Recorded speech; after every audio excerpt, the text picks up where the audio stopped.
Bonjour à tous. Merci aux familles, aux enfants, aux éducateurs et à tous ceux qui s'intéressent aux océans. Merci de venir vous joindre à nous pour participer à ce qui est notre première conférence virtuelle des petits inventeurs.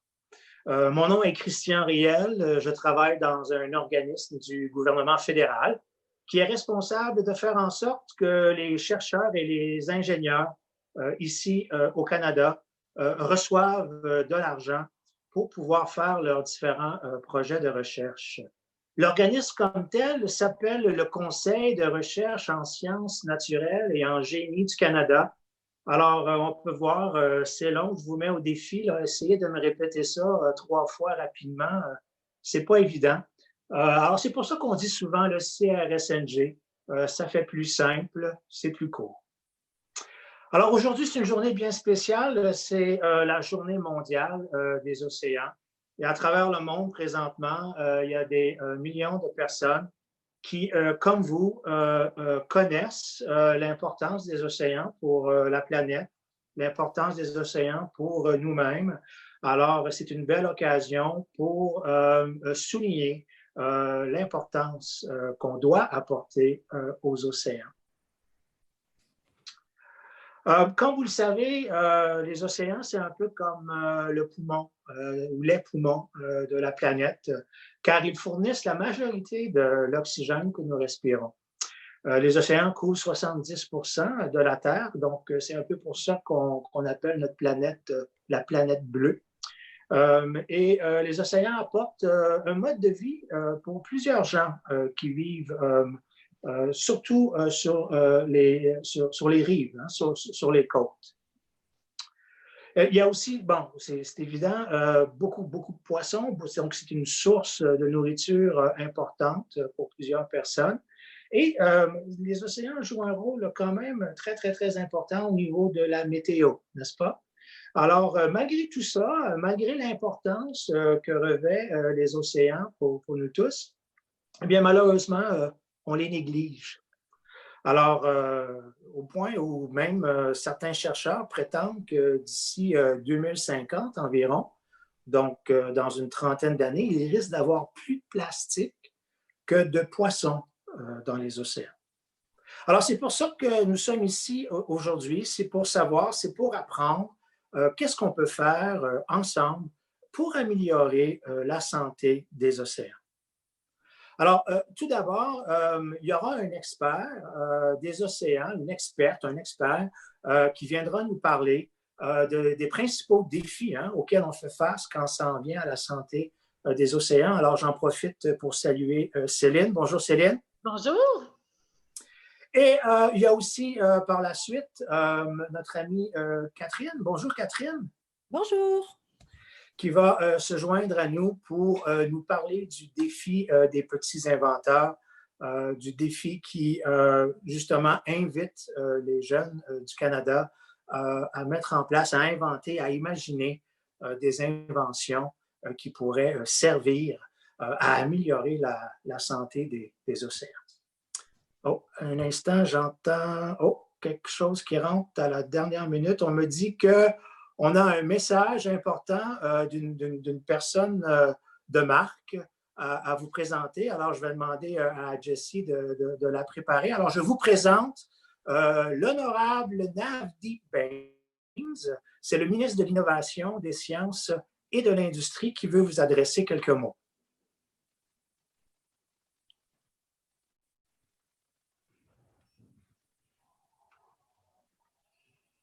Hi, everyone. I'm Navdeep Bains, Canada's Minister of Innovation, Science and Industry.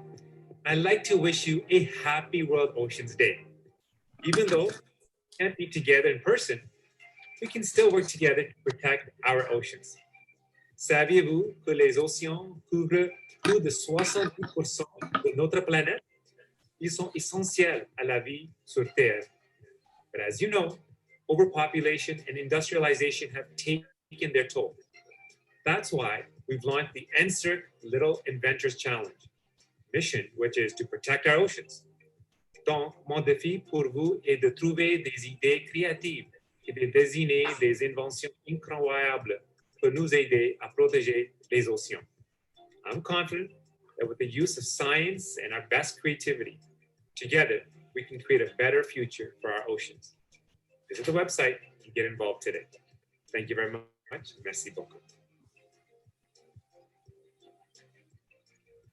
Alors, génial, bien heureux de savoir que pour le gouvernement fédéral, c'est aussi important cette question. Alors, merci beaucoup, ministre Baines. Avant de parler avec notre expert, le professeur Céline Audet, j'ai une autre vidéo que je vous propose de regarder. Puis, celle-ci porte spécifiquement sur le défi des petits inventeurs, le défi qu'on vous lance au sujet de la santé des océans.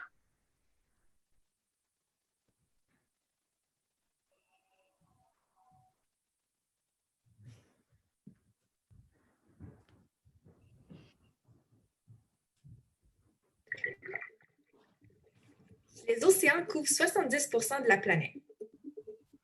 C'est là où la vie a commencé et nous ne pourrions tout simplement pas survivre sans eux. Les matières plastiques, les changements climatiques, la surpopulation et d'autres problèmes mettent nos océans en péril. Mais nous pouvons commencer à bâtir un avenir meilleur pour nos océans, avec ton aide.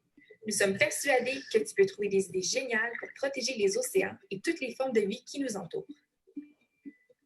Le CRSNG et la Commission canadienne pour l'UNESCO t'invitent à relever le nouveau défi des petits inventeurs appelé « Mission Protégeons nos océans ». L'année dernière, notre défi a fait s'envoler l'imagination des enfants dans l'espace. Imagine où nous pourrons nous rendre cette année. Le projet des petits inventeurs encourage les enfants à faire preuve de créativité et d'imagination pour relever des défis concrets. Les meilleures idées d'invention seront réalisées. Les meilleurs inventeurs seront invités à célébrer le lancement de la décennie des Nations unies pour les sciences océaniques au service du développement durable en 2021. Quelques autres petits inventeurs seront invités à présenter et faire publier leurs idées dans la revue canadienne d'ExpoSciences. Télécharge les documents présentant tes idées à crsng.petitsinventeurs.org d'ici le 20 décembre 2020. Pour savoir quelles ressources sont offertes gratuitement pour réaliser ton projet, consulte crsng.petitsinventeurs.org. Présenté par les Petits Inventeurs et le Conseil de recherche en sciences naturelles et en génie du Canada, en partenariat avec la Commission canadienne pour l'UNESCO et la Décennie des Nations unies pour les sciences océaniques au service du développement durable, en collaboration avec Parlons Sciences.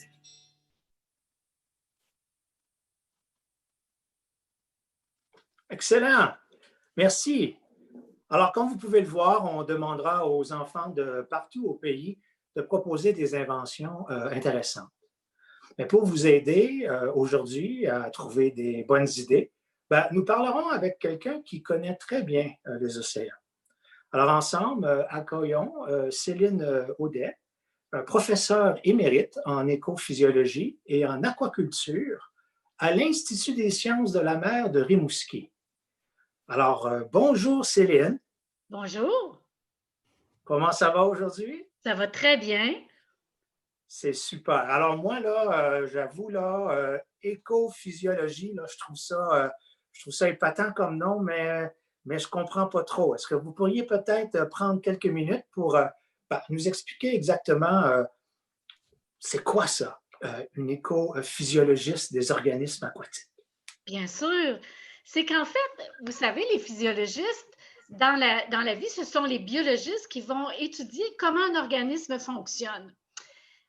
Puis quand les gens ont commencé à travailler sur les poissons, souvent, ils travaillaient dans des conditions qui n'étaient pas du tout celles de ces animaux-là. Ils pouvaient les amener dans leur laboratoire, puis travailler dans des conditions de salinité ou de température qui n'avaient rien à voir avec leur habitat naturel. Puis on s'est rendu compte que les réponses qu'on avait n'étaient pas les bonnes. En fait, on ne comprenait pas bien ce qui se passait parce que ça ne correspondait pas au milieu de vie de ces animaux-là. Il faut penser, par exemple, que les poissons sont des animaux à sang froid. Donc, leur température, c'est celle du milieu dans lequel ils sont. Alors, si je les mets dans des conditions, par exemple, de température qui n'ont rien à voir avec leur habitat naturel, je ne peux pas comprendre comment ils fonctionnent quand je les étudie. Donc, faire de l'écophysiologie, ça veut dire faire de la physiologie dans un contexte qui est parlant écologiquement, c'est-à-dire dans le contexte écologique où je retrouverais cette espèce-là, pour vraiment arriver à des vraies réponses, puis avoir une vraie idée du fonctionnement de l'espèce que je vais regarder dans son habitat naturel. Alors, c'est pour ça qu'on appelle ça de l'écophysiologie et non pas seulement de la physiologie, pour bien dire qu'on essaie vraiment de comprendre ce qui se passe dans le milieu où on trouve l'espèce qu'on étudie. Excellent. C'est clair. Oui, c'est très clair. Merci beaucoup. Là, je comprends. Puis, c'est super pertinent d'avoir la chance justement d'aller étudier ces organismes-là dans leur milieu naturel. Mais dites-moi, une journée de travail typique pour vous, ça pourrait ressembler à quoi? On va parler d'avant la COVID. Parce que là, d'avant la COVID a changé un peu nos habitudes. Mais en fait, comme vous disiez, je suis spécialisée en pêche et en aquaculture. Ça veut dire que moi, j'ai aussi des élevages, donc je maintiens des animaux dans des conditions. On a une station aquicole à l'université, une station d'élevage où je peux avoir des espèces que je vais conserver et que je vais étudier. Donc, normalement, en temps normal, je passe à tous les jours à la station aquicole. C'est l'endroit que j'aime le plus. C'est l'endroit où je vois mes animaux. C'est l'endroit où je les comprends le mieux. C'est l'endroit où je réfléchis le mieux. Puis après ça, je retourne au bureau où là, je vais faire les autres tâches qui nous attendent, c'est-à-dire rencontrer mes étudiants au cycle supérieur, regarder les problèmes qu'ils ont, planifier les expériences qui sont à venir, évaluer des articles pour des revues scientifiques, donc moi-même écrire sur mes travaux. Donc, tout le reste de mes travaux se fait après, mais ça passe toujours après ma petite visite à la station parce que je pense qu'on ne peut pas étudier quelque chose qu'on ne connaît pas. Puis pour moi, la meilleure façon de les connaître, c'est toujours d'avoir les deux mains dans l'eau. Bien entendu, vous vous spécialisez dans la vie marine. Alors, il faut savoir apprécier l'eau. Il faut savoir apprécier l'eau, puis il faut aimer être dans l'humidité. Puis dites-moi, cette station-là, est-ce qu'il y a des composantes qui sont carrément dans le fleuve, dans l'estuaire, ou c'est quand même des aquariums gigantesques, des bassins? Non, c'est ça, c'est que en fait, on n'est pas dans le fleuve, on tire notre eau du fleuve voilà. Et on peut ajuster à ce moment-là les salinités, les températures aux conditions qu'on veut, mais ce n'est pas en milieu naturel. Par contre, pour certains, mais c'est dans des conditions que je peux ajuster justement soit la salinité, soit la température aux espèces que j'étudie. Puis dans d'autres cas, ce qu'on va faire, c'est des espèces qu'on va aller capturer sur le terrain ou qu'on va aller capturer sur des bateaux. Par exemple, je fais beaucoup de collaborations avec Pêche et Océan Canada. On a des projets sur le sébaste ou sur le flétan du Groenland. Donc ça, ce sont des espèces qu'on va aller capturer sur les navires. Puis là, à ce moment-là, on va faire nos prélèvements rapidement, mais on va les mettre en bassin sur le bateau. Ah, c'est génial. Donc, on s'ajuste finalement au type de projet qu'on a puis à l'espèce qu'on a. Tout à fait. Excellent. Ben merci. Hey, dites-moi, bon, j'imagine que vous avez exploré l'océan, le fleuve. Est-ce qu'il y a quelque chose en particulier là, que vous avez trouvé tout à fait extraordinaire que vous aimeriez partager avec nous? Je vais vous dire, moi, ce que je trouve le plus extraordinaire, c'est pas dans les choses que j'ai vues, en fait. Puis là, vous allez reconnaître le côté physiologie. En fait, c'est des vidéos et des livres que j'ai vus sur toutes ces espèces qu'on retrouve dans les fonds marins, dans les abysses, avec des formes incroyables, vraiment qui sont très, très différentes de ce qu'on voit dans les eaux, mais qui sont quand même typiques de ces océans, mais qu'on ne peut voir qu'avec des robots, finalement, qui vont aller dans les fosses abyssales, parce que je trouve que c'est des formes extraordinaires. Puis pour une physiologiste comme moi, je peux pas les étudier, parce qu'on ne peut pas les remonter à la surface. Donc, parce qu'ils meurent. Ça fait que c'est comme un peu... puis je trouve ça vraiment cool parce que c'est un petit peu comme, pour pouvoir les étudier, il faudrait être un petit peu comme des astronautes de la mer. En fait, il faudrait être vraiment nous-mêmes, nous mettre dans les conditions où ils sont, de trouver des façons d'avoir des stations qui seraient vraiment sous-marines et les étudier dans leur milieu. Donc, c'est vraiment des conditions très, très complexes, hein, avec des pressions très fortes. Donc, moi, c'est ce que j'aime le plus regarder, en fait, peut-être parce que ça m'apparaît inaccessible. Mais vous savez, on dit inaccessible, mais je pense à une espèce qu'on connaît bien. Tout le monde connaît les anguilles, mais saviez-vous qu'on n'a jamais observé encore la reproduction de nos anguilles? Parce que nos anguilles, elles se reproduisent probablement dans ces fosses océaniques, dans ces régions qui sont très profondes. Pour les anguilles du Pacifique, on va les retrouver dans la fosse des Mariannes, et pour les anguilles de l'Atlantique, donc j'ai étudié un peu l'anguille nord-américaine, la reproduction se passerait dans la mer des Sargasses, mais on n'en a jamais vu parce que justement, on est dans des conditions qu'on n'est pas capable d'observer. Alors, on sait que c'est là parce qu'on trouve les petites larves qu'on appelle des leptocéphales. En fait, ce sont des toutes petites larves qui vont migrer avec le courant, qui ont l'air de petites feuilles aplaties, puis qu'après, ils arrivent sur nos côtes avec les courants, puis là, ils se transforment en petites anguilles transparentes, les cibelles. Mais jamais on a encore observé des anguilles en reproduction. Ce sont des environnements dans nos océans qu'on ne connaît pas. Et donc, moi, ça me fascine. Alors, si je comprends bien, je sais il y a plusieurs jeunes avec nous aujourd'hui qui en profitent pour vous écouter. Il reste beaucoup de choses à découvrir et à comprendre au niveau de l'océan. Donc, on a besoin d'eux. Alors, si certains d'entre eux ou certains d'entre elles aimeraient devenir chercheurs en biologie marine, disons qu'il y en a pour encore longtemps là, au niveau de la recherche.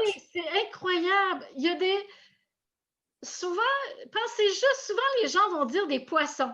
Hein? Ils ont l'impression que poisson, c'est comme un tout, puis qu'ils fonctionnent tous à peu près pareil.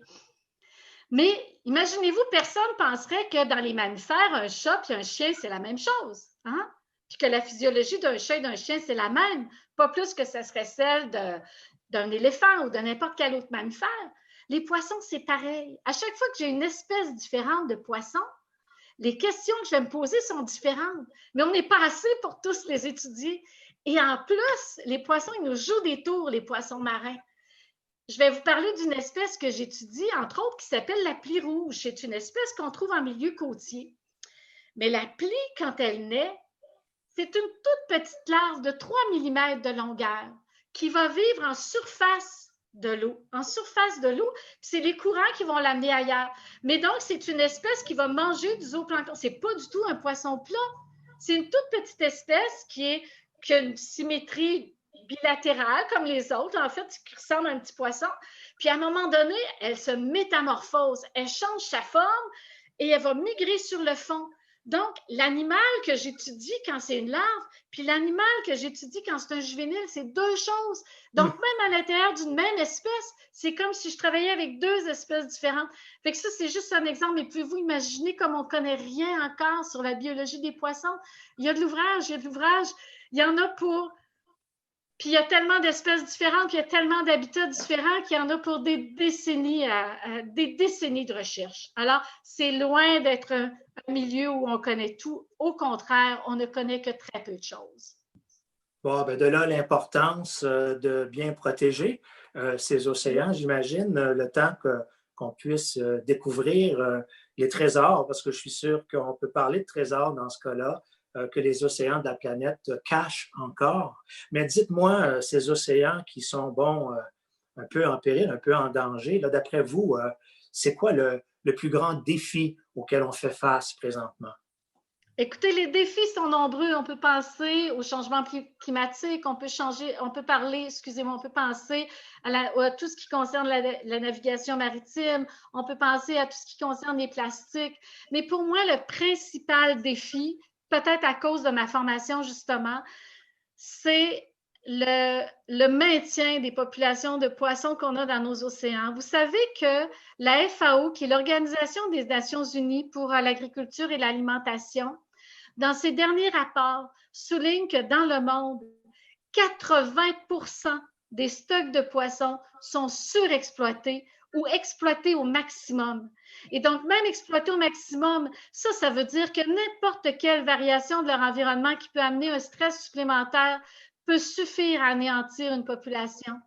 C'est incroyable. Actuellement, la pression que l'on met sur les stocks de poissons dans le monde est insoutenable.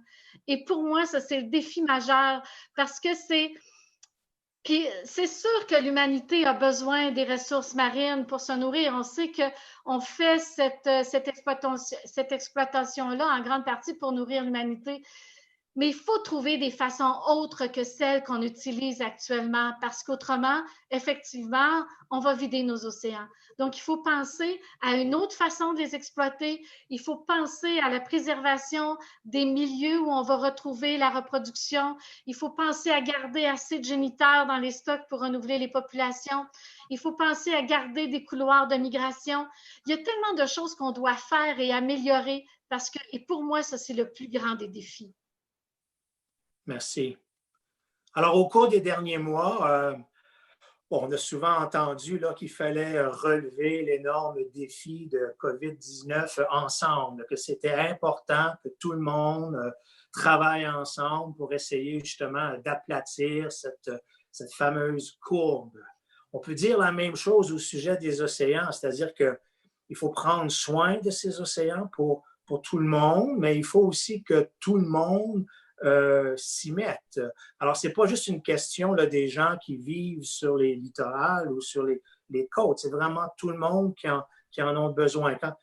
Qu'en pensez-vous là, de ce travail colossal auquel on fait face? C'est sûr que ça prend tout le monde. Si on pense, par exemple, pensez à un jeune qui, dans son jardin, il y a un arbre, puis il considère que c'est son arbre, il va en prendre soin, ou il y a une plante, ou il va en prendre soin, il y a un animal dont il va prendre soin. On prend soin des choses qu'on considère qui sont à nous. On prend soin des choses qu'on considère qui font partie de notre vie. Au Canada, il ne faut pas oublier qu'on est bordé par 3 océans. L'océan Pacifique, l'océan Arctique, l'océan Atlantique. Les océans on est un pays avec énormément de zones côtières. Les océans sont importants dans ce pays. Il faut que pour les jeunes, je pense que c'est important de comprendre qu'il faut s'approprier cette notion que les océans leur appartiennent. Les océans sont à eux et ils considèrent que c'est à eux, ils vont en prendre soin. Ils vont aussi, puis s'ils ne sont pas capables eux autres mêmes de faire des actions pour en prendre soin, comme par exemple, il y en a qui vont aller nettoyer des plages, des fois des déchets ou des choses comme ça, mais comme citoyens, à un moment donné, c'est eux qui vont influencer les politiciens, c'est eux qui vont influencer les politiques, que ce soit au niveau national ou au niveau international. Mais on ne peut influencer des politiques que si on considère que quelque chose nous tient à cœur. Et donc, c'est vraiment important d'avoir cette conscience de l'importance des océans dans nos vies, des océans pour notre pays, puis des océans aussi pour le devenir de l'humanité. Puis à ce moment-là, il y a beaucoup de choses qu'on peut faire. Puis à tous les niveaux. Super, excellent. Donc, même si on est jeune, il y a des gestes qu'on peut poser dès maintenant. Donc, vous avez mentionné, première étape, se conscientiser. Puis c'est un peu ce qu'on fait aujourd'hui. Oui. Tout le monde qui ont décidé de se joindre à nous, c'est parce qu'il doit y avoir quelque part un intérêt pour l'océan. Puis bon, on veut en apprendre davantage. Puis ce concours des petits inventeurs, c'est un peu ça le but aussi. Est-ce qu'il y a aussi peut-être des gestes concrets qu'un jeune de 12 ans aujourd'hui pourrait poser pour avoir un impact positif sur la santé des océans? Écoutez, on a juste à regarder ce qui se passe avec les changements climatiques et on voit comment est-ce que l'action des jeunes peut être importante, n'est-ce pas?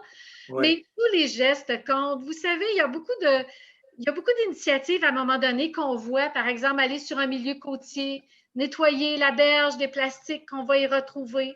Ça, c'en est une des actions qu'on peut faire. Quand les jeunes qui, par exemple, s'ils vont à un moment donné, juste à la pêche, juste s'informer de quelle espèce qui est pêchée. Est-ce que c'est une espèce qui est en danger? Est-ce que c'est une espèce dont je devrais prendre soin? Est-ce que, donc, essayer de s'informer puis de savoir justement si, OK, ben peut-être que c'est pas celle-là finalement que je devrais regarder. Peut-être que je devrais aller en voir une autre ou regarder pour en pêcher une autre. Il y a plein de gestes, je pense, qu'on peut faire. Juste aller visiter, par exemple, un aquarium où on va voir toutes les espèces qu'on peut retrouver dans les milieux, dans les océans qui nous entourent, ben, juste des fois, de faire des petits retours vers cet aquarium-là, voir qu'est-ce qu'on a aimé, pourquoi c'est important cette éducation-là. Justement, ben, c'est des petits retours que les jeunes peuvent faire. Puis à ce moment-là, si l'aquarium en reçoit beaucoup, ben, il va être plus capable aussi de se financer. Vous savez que plusieurs aquariums vont financer des recherches sur les organismes marins.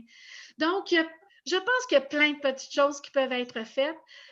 Puis, je suis persuadée que les jeunes ont encore plus d'imagination que moi, je peux en avoir. Alors, ben, c'est ça l'idée. Tout le monde ensemble, avec de l'imagination, il y a certainement moyen là, de renverser la situation, du moins on le souhaite. Alors, merci beaucoup. Ça va mettre fin là, à notre première section de la présentation. On va vous revenir un peu plus tard avec des questions qui vont venir justement des gens qui sont en ligne avec nous aujourd'hui. Moi, de mon côté, maintenant, j'aimerais vous présenter quelqu'un d'autre. J'aimerais vous présenter Catherine. Catherine, tu es la directrice de l'éducation des projets Petits Inventeurs. Tu as travaillé fort cette année pour mettre en œuvre le défi sur les océans au Canada, le défi des petits inventeurs. Alors, quels sont les résultats de tes efforts? Peux-tu nous parler de quelques bonnes idées qui ont été présentées jusqu'à maintenant? Absolument. Et c'est un vrai plaisir de t'écouter, Céline, de parler effectivement de ce que tu dis à propos de la... c'est à nous, cette planète, ces océans, ils sont à nous, il faut qu'on s'en occupe. Et c'est beau de voir que les enfants répondent vraiment à ça. Donc, depuis qu'on a lancé le défi, qui c'était au mois de décembre, nous avons reçu plusieurs centaines d'inventions déjà, et vraiment des choses formidables. Alors, je voudrais partager avec vous quelques exemples. Alors, je vais vous mettre ça maintenant. Voilà, alors par exemple, alors ce qui est intéressant, c'est qu'on a vraiment des inventions qui viennent d'enfants de tous les âges, de toutes les régions et de tous les niveaux. Et il y a des inventions qui sont très farfelues, d'autres qui sont vraiment très bien pensées, etc. Moi, j'aimais déjà bien celle-ci qui s'appelle la tortue poisson. C'est peut-être pas une espèce très connue, mais celle-là, c'est un sous-marin finalement qui est en forme de poisson tortue pour ne pas effrayer les autres espèces finalement, et qui peut ensuite récupérer donc tous les déchets dans son corps et les éloigner de l'océan. Et ensuite, je vais vous en montrer une autre. Voilà, l'aquacrabe. Alors ça fait aussi un petit peu parler de ce que tu disais tout à l'heure, Céline.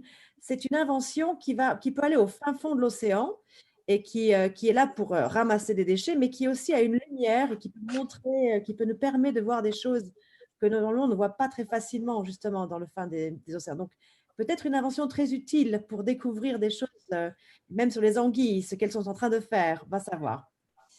Nous avons aussi le plaspirateur. Alors, j'aime bien cette idée parce que c'est une bonne façon de montrer comment on peut prendre deux choses, enfin quelque chose de très quotidien, on connaît bien les aspirateurs, et comment est-ce qu'on peut adapter ce concept à quelque chose de marin. Après, évidemment, dans le concept des inventions, on ne demande pas aux enfants de savoir exactement quand ça va marcher. Après, ça, c'est le problème des designers et des artisans qui vont nous aider à faire les idées. Nous, ce qu'on veut, c'est voir les idées des enfants parce que ça peut nous permettre d'avoir des étincelles un petit peu, de penser vraiment, ah, ça, il y a quelque chose d'intéressant ici. Donc voilà, donc ça, c'était le plaspirateur. Et celle-ci, j'aime bien aussi, c'est le tourni-déchets, avec des cuillères géantes qui ramassent les déchets et qui peuvent les faire partir à la surface. Après, il y a encore plein de choses qu'il faudrait voir, mais je pense qu'il y a déjà un bon exemple ici de l'invention, de l'esprit imaginatif des enfants et pourquoi il faut les écouter et voir ce qu'ils ont à dire. Merci. Alors, si je comprends bien, les jeunes qui nous regardent aujourd'hui peuvent aussi, sont les bienvenus, peuvent se mettre à la tâche et essayer eux-mêmes d'inventer quelque chose qui pourrait aider la santé des océans. Alors dis-moi, comment est-ce que ces jeunes-là peuvent s'y prendre justement pour réaliser ces inventions?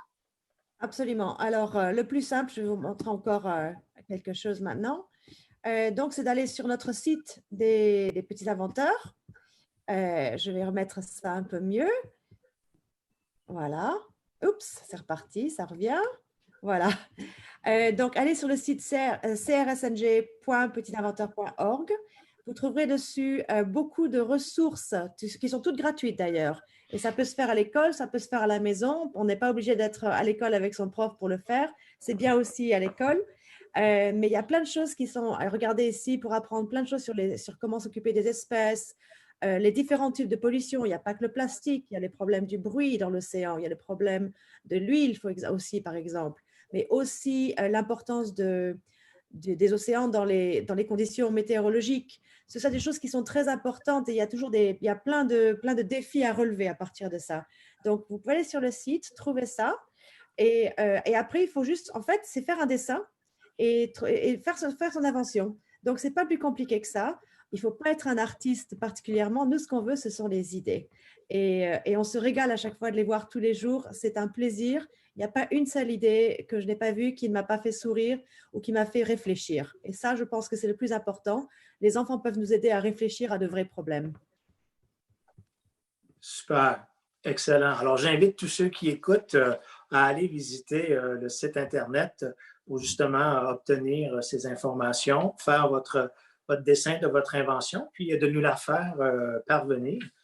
Certaines d'entre elles, les meilleures, on a un comité là, qui regarde ça de près, vont être transformées en vrais objets et le gagnant sera annoncé en 2021. Donc, il vous reste encore plusieurs mois pour concocter quelque chose de vraiment spécial qui pourra changer l'avenir de la santé des océans. Alors, merci beaucoup, Catherine. Merci.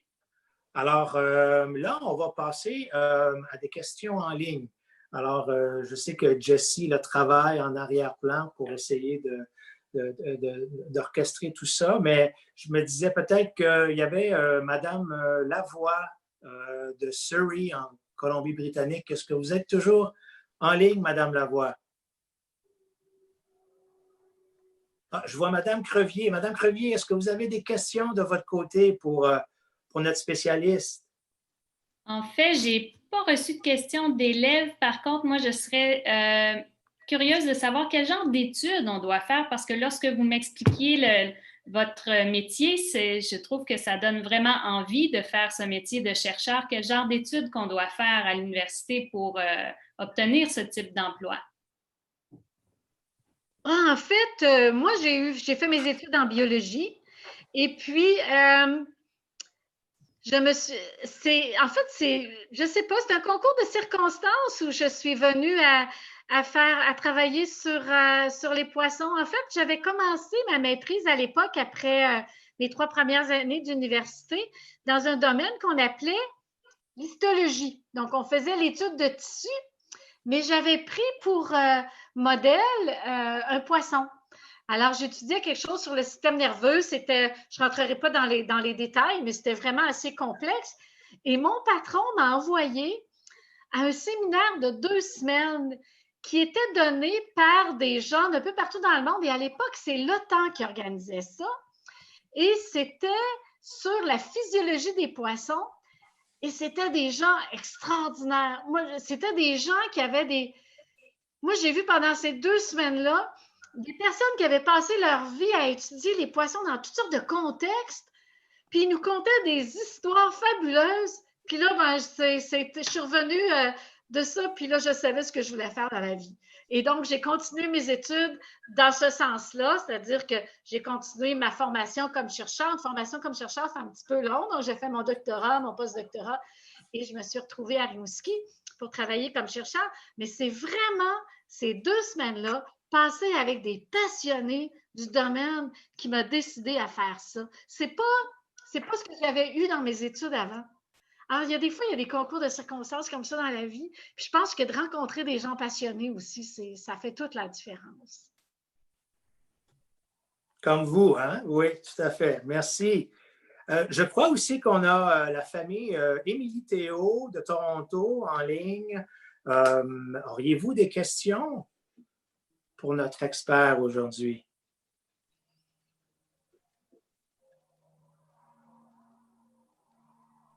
Peut-être en attendant, moi j'en aurais une question. Allez-y. On a eu de la visite là, à Montréal cette semaine, la semaine dernière, quelque chose d'assez inusité, une baleine à bosse qui a remonté le fleuve jusqu'à Montréal. C'est spectaculaire, c'est sûr, mais en même temps, c'est pas normal. Non. Est-ce qu'on devrait s'inquiéter? On devrait en penser quoi, ça? Avez-vous une opinion sur la question? Écoutez, je ne suis pas une spécialiste des mammifères marins. Ce qu'on a entendu dire, c'est que c'était une jeune, puis qu'est-ce qui a amené, qu'est-ce qui a changé dans son comportement qui fait qu'elle a suivi cette route-là, cette route fluviale? Je ne le sais pas. J'ai aucune idée. Vous savez, par contre, on oublie souvent de dire que l'estuaire et le golfe du Saint-Laurent, ce sont des endroits extraordinaires pour les mammifères marins. Il y a beaucoup d'espèces de mammifères marins et qui vont donc dans ces régions-là pour se nourrir. Et à ce moment-là, qu'il y a un jeune, à un moment donné, qui a décidé de... Mais non, c'est pas normal. Et je sais que ça a fait la joie de plusieurs membres aussi de ma famille qui sont à Montréal et qui pouvaient voir une baleine sauter dans le port de Montréal. Mais moi, ça ne m'a pas inquiété dans le sens que c'est un phénomène qui est pas... si un jour ça devient récurrent, on s'inquiétera. Mais bon, c'est peut-être un accident de parcours. C'est difficile de savoir exactement ce qui s'est passé.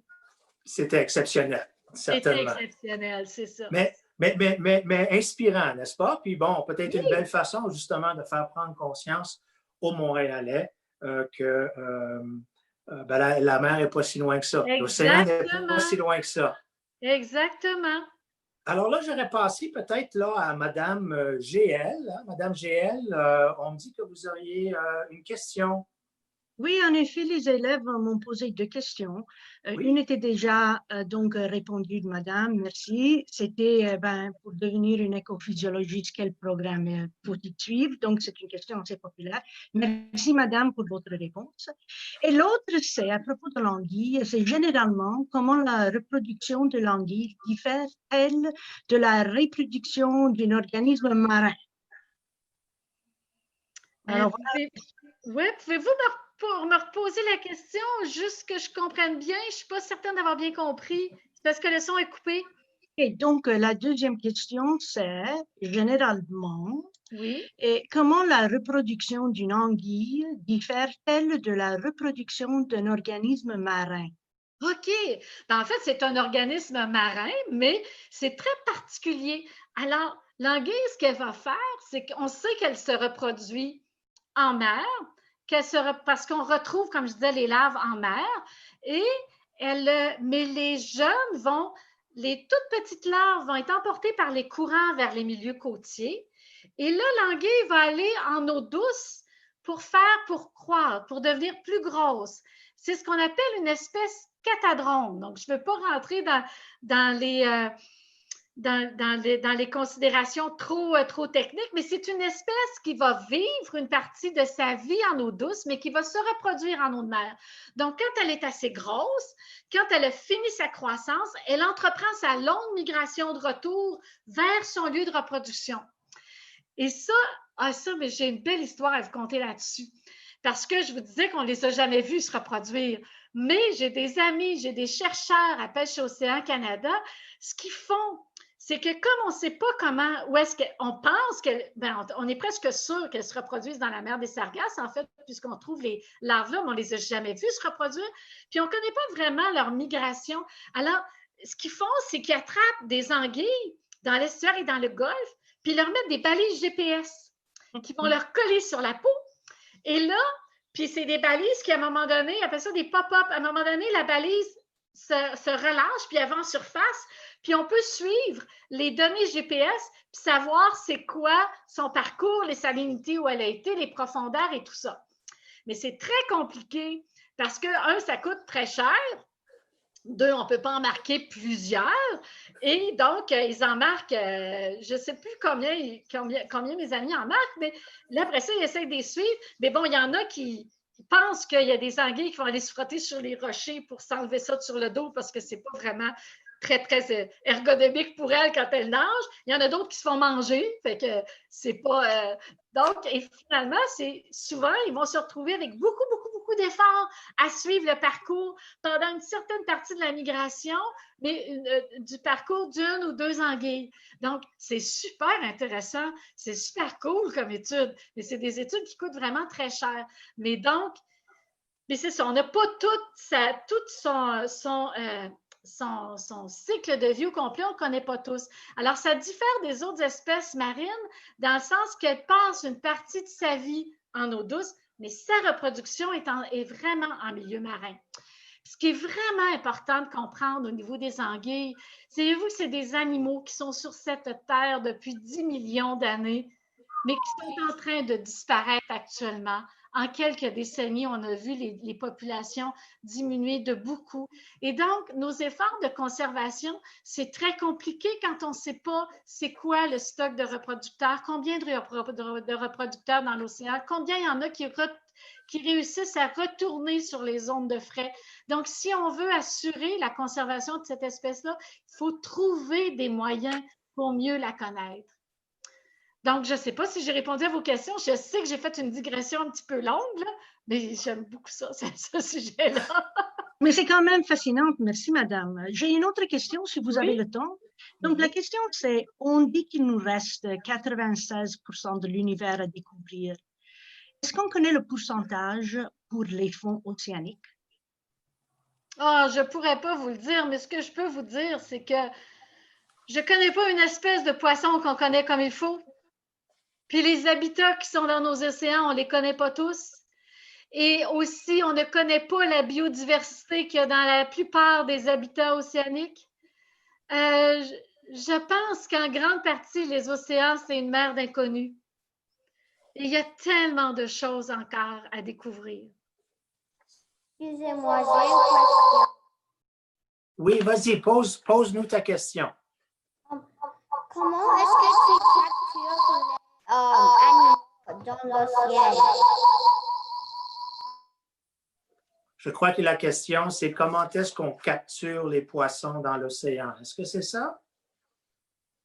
Est-ce que c'est ça ta question? Oui. Pour faire la recherche, hein, j'imagine. Oui. Comment est-ce qu'on capture les animaux dans l'océan pour faire la recherche? Bien, en fait, je vais vous dire, dans mon cas, à moi, bien, en fait, la plupart du temps, il faut utiliser des bateaux. Hein? Alors, moi, il y a des espèces pour lesquelles, ce que je vais faire, je vais travailler avec des pêcheurs. Alors, les pêcheurs, ils savent où sont les poissons que je vais étudier. Ils connaissent beaucoup le milieu et ce sont eux qui vont m'aider à capturer les individus que je vais pouvoir ramener dans mon laboratoire. Dans d'autres cas, ce sont j'ai beaucoup de collaborations avec Pêche et Océan Canada qui ont des gros navires de recherche. Et donc, ils ont ce qu'on appelle des chaluts. Alors, ce sont des grands filets qui vont traîner, qui vont aller chercher les poissons qu'on va retrouver dans la colonne d'eau. Et ils peuvent ajuster la profondeur à laquelle ils vont mettre ce grand filet. Ils peuvent ajuster la durée pendant laquelle ils vont le traîner. Et donc, à ce moment-là, eux vont pouvoir aller chercher des espèces que moi, je ne serais pas capable d'aller chercher toute seule. Donc, pour aller chercher, vraiment, moi, c'est les deux façons que j'ai de travailler soit avec des pêcheurs ou avec des organismes comme Pêche et Océan qui ont des bateaux qui peuvent nous permettre d'aller les chercher. Merci beaucoup pour cette question. Merci beaucoup pour cette réponse. Je crois qu'on a le temps pour une dernière question. On me dit que Mme Wu de Penticton, en Colombie-Britannique, vous auriez une question. C'est à votre tour.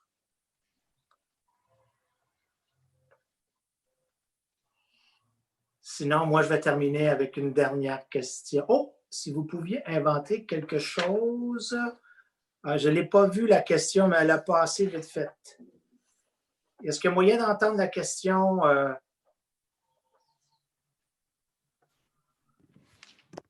Bon, problème technique. OK. Mais écoutez, moi, j'en ai une petite dernière peut-être. Là. On entend beaucoup parler de microplastiques ces temps-ci. Alors, c'est un problème auquel on ne connaissait pas ça avant. Puis là, on est là, on les utilise dans plusieurs produits. Vous, là, de votre côté, là, vous voyez déjà un impact. Puis ça serait quoi l'importance qu'on revisite un peu l'usage de ces microplastiques? Écoutez, c'est un sujet qui actuellement, en fait, ça fait pas longtemps qu'on a pris conscience de l'impact de ces microplastiques, qu'on peut les retrouver dans les sédiments. Donc, pensez à tous les animaux qui filtrent les sédiments dans les fonds marins. Et puis, ils voyagent des microplastiques, ils voyagent dans la colonne d'eau, puis à un moment donné, ils se déposent, ils vont s'en aller sur le fond. C'est ce qu'on appelle les sédiments. Donc, il y a des organismes qui vivent sur le fond. Il y a des mollusques, il y a toutes sortes de vers, il va y avoir des poissons.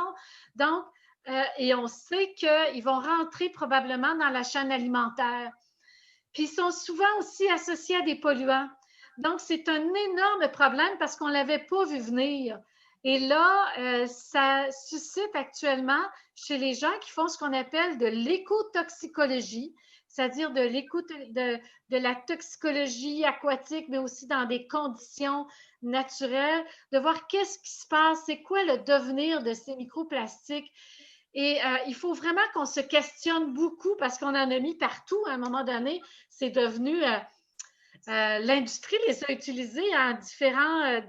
pour des peintures dans toutes sortes de choses parce qu'il y avait beaucoup de propriétés intéressantes industrielles, mais on ne savait pas ce qu'elle est. Comme beaucoup de choses, en fait, que l'humain fait, souvent, on ne voit pas tellement les conséquences. Mais donc, on sait que c'est vraiment quelque chose d'extrêmement important. On commence à les étudier, on commence à voir quel impact ils ont, mais il faut absolument continuer cette recherche-là. Il faut absolument continuer aussi à se poser des questions par rapport à l'utilisation de tous les nanomatériaux qu'on a un peu partout, mais qui vont se retrouver dans notre environnement. Donc, ça ne veut pas dire de tout arrêter le développement de ces choses-là, c'est pas ça que je veux dire, mais de penser à leur devenir et comment on peut empêcher la pollution de nos milieux par ces matériaux. Merci. Excellent. Merci beaucoup. Malheureusement, c'est tout le temps qu'on a aujourd'hui. J'aimerais te remercier, Céline. Merci, Catherine, mais surtout, merci à tout un chacune qui s'est joint à nous. Alors, avant de vous quitter, une seule invitation que je vous lance. Pourquoi ne pas poser des gestes concrets par rapport à la santé des océans tout au long de l'année? Je sais qu'on est tous capables de faire notre part. Alors, je vous invite justement à y penser plus régulièrement. Alors, sur ce, je vous salue. Au revoir tout le monde. Merci, bonjour. À la prochaine. Au revoir.